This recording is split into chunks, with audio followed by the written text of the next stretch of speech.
Halo teman-teman, kembali lagi bersama kita kelompok 4. Kita lihat keseruan kita di Benteng Fredebook. Tahu sejarah apa sih Mbak sebenarnya di sini? Oke. Kalau untuk yang di diorama ini merupakan adanya Kongres Budi Utomo yang pertama yang diselenggarakan di Gedung Queen School Yogyakarta, tepatnya pada tanggal 3 sampai 5 Oktober 1908. Jadi ini merupakan kongres perdana dari organisasi Budi Utomo yang berdiri pada tanggal 20 Mei tahun 1908 atas dasar inisiatif dari Bapak Dr. Wahidin Sudirohusono.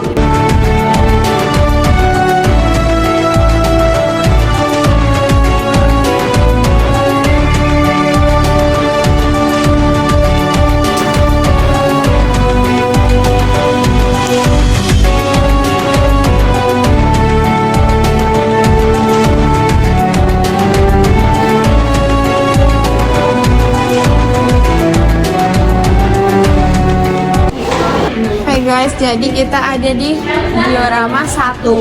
Isinya kayak gini guys, banyak kayak pakaian sama peristiwa-peristiwa kayak berdirinya taman siswa ini. Semua ini udah dijelasin. Salah satu contoh dijelasinnya tadi sama kakaknya yang tadi.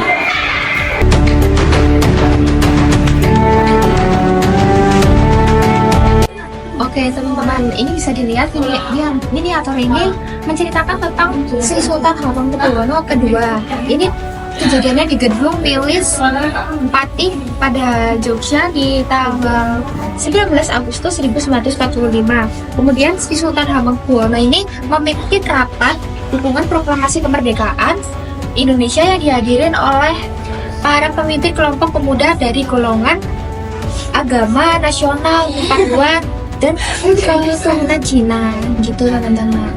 Oke, terima kasih ya Kak ilmunya. Sama-sama.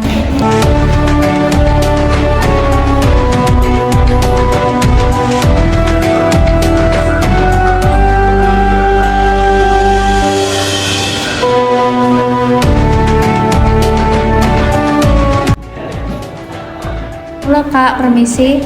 Bisa jelasin ruangan ini tuh ada apa di dalam ini? Iya boleh, jadi di diorama 3 itu kita akan belajar tentang masa setelah revolusi. Jadi masa setelah kemerdekaan saat kita mempertahankan kedaulatan kita sampai dengan agresi militer kedua. Jadi tepatnya itu di tahun 1948 sampai 1949. Jadi hanya 1 tahun saja di sini. Nah, kalau di sini tuh yang pertama itu ada perubahan wilayah Republik Indonesia Serikat. Jadi dulu negara kita sempat beberapa kali mengalami perubahan. Nah, salah satunya itu ada di ini Perundingan Linggarjati. Di Perundingan Linggarjati ini wilayah kita itu hanya Madura, Sumatera dan juga Jawa. Lalu kalau di Perundingan Renville kita mengecil lagi. Jadi wilayah kita hanya di Sumatera dan juga sebagian Jawa. Nah, di Perjanjian Renville ini Jawa Barat itu tuh nggak masuk ke wilayah kita.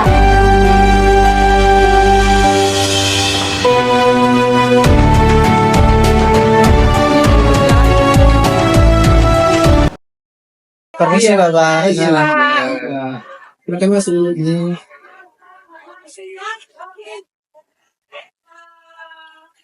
Oke, silakan duduk. Ada yang bisa dibantu? Ya Pak, sebelumnya perkenalkan saya Pak Nugroho dari Universitas Negeri Jakarta, Fakultas Vokasi dengan prodi akuntansi. Sebelumnya kami ingin menanyakan terkait tentang Benteng Fredebook Bapak. Ya, saya memiliki pertanyaan yaitu sebenarnya memiliki peran apa sih Pak Benteng Fredebook ini dalam peristiwa sejarah kemerdekaan Indonesia? Oke, kalau untuk peran benteng ini sebenarnya panjang banget ya, dari tahun 1760 bahkan sampai sekarang pun masih berfungsi.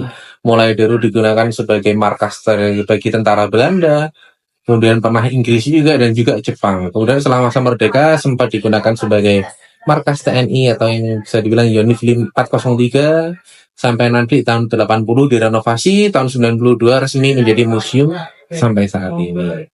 Kalau diceritain sebenarnya mungkin panjang teman-teman, tapi mungkin saya bisa bantu memberikan sebuah buku. Buku ini isinya tentang sejarah benteng sampai isi-isi dari setiap ruangan yang ada di Benteng Freda ini.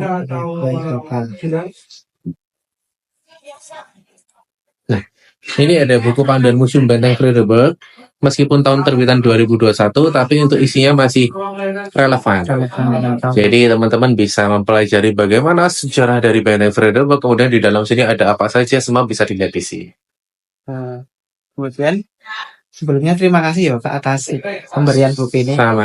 Mungkin saya mau tanya satu lagi, Boleh. bagaimana peran diorama dalam membantu pengunjung memahami sejarah perjuangan di Indonesia? Oke, kalau peran diorama ini kita berusaha memberikan gambaran secara real. Jadi ketika ada pengunjung ke sini melihat bagaimana sih proses terjadinya serangan umum 1 Maret misalkan, ya kita gambarkan di dalam ruang diorama dalam satu dom itu adalah peristiwa ketika serangan umum 1 Maret terjadi. Jadi kita bisa melihat latar tempatnya seperti apa, latar waktunya seperti apa, kemudian yang di situ ada siapa saja dan bagaimana prosesnya di situ bisa diceritakan. Ditambah di sana nanti juga ada wahana interaktif berupa media digital. Nanti di situ pengunjung bisa melihat informasi secara rinci tentang peristiwa. Museum Benteng Frederik yang berada di Yogyakarta mempengaruhi fungsi atau peran benteng tersebut pada masa kolonial. Pada masa kolonial, bagus. Jadi Benteng Frederik ini memang dibangun dengan jarak kurang lebih 500 meter. Itu adalah satu jarak tembak meriam yang ada di sini. Jadi kenapa benteng dibuat di sini? Tujuannya adalah untuk mengawasi dan mengamati atau memata-matai tanda kutip kegiatan yang ada di Keraton Yogyakarta. Dan ketika Keraton Jogja saat itu melakukan sesuatu yang sekiranya akan membahayakan dari Belanda bisa dengan mudahnya untuk menembakkan salah satu meriam yang ada di sana itu ke arah Keraton Jogja, dan memang jarak tembaknya pas dari sini sampai masuk ke keraton. Dulu bangunan Bank BNI, kantor pos belum ada ya? Belum ada. Jadi dari sini langsung kelihatan Keraton Jogja.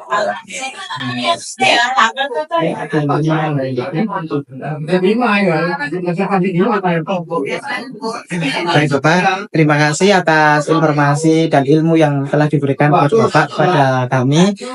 Alhamdulillah ilmu yang sangat bermanfaat dan juga menambah pengetahuan kami serta wawasan kami tentang bagaimana sejarah Frederik, kemudian peran-peran penting Frederik ini dalam peristiwa kemerdekaan.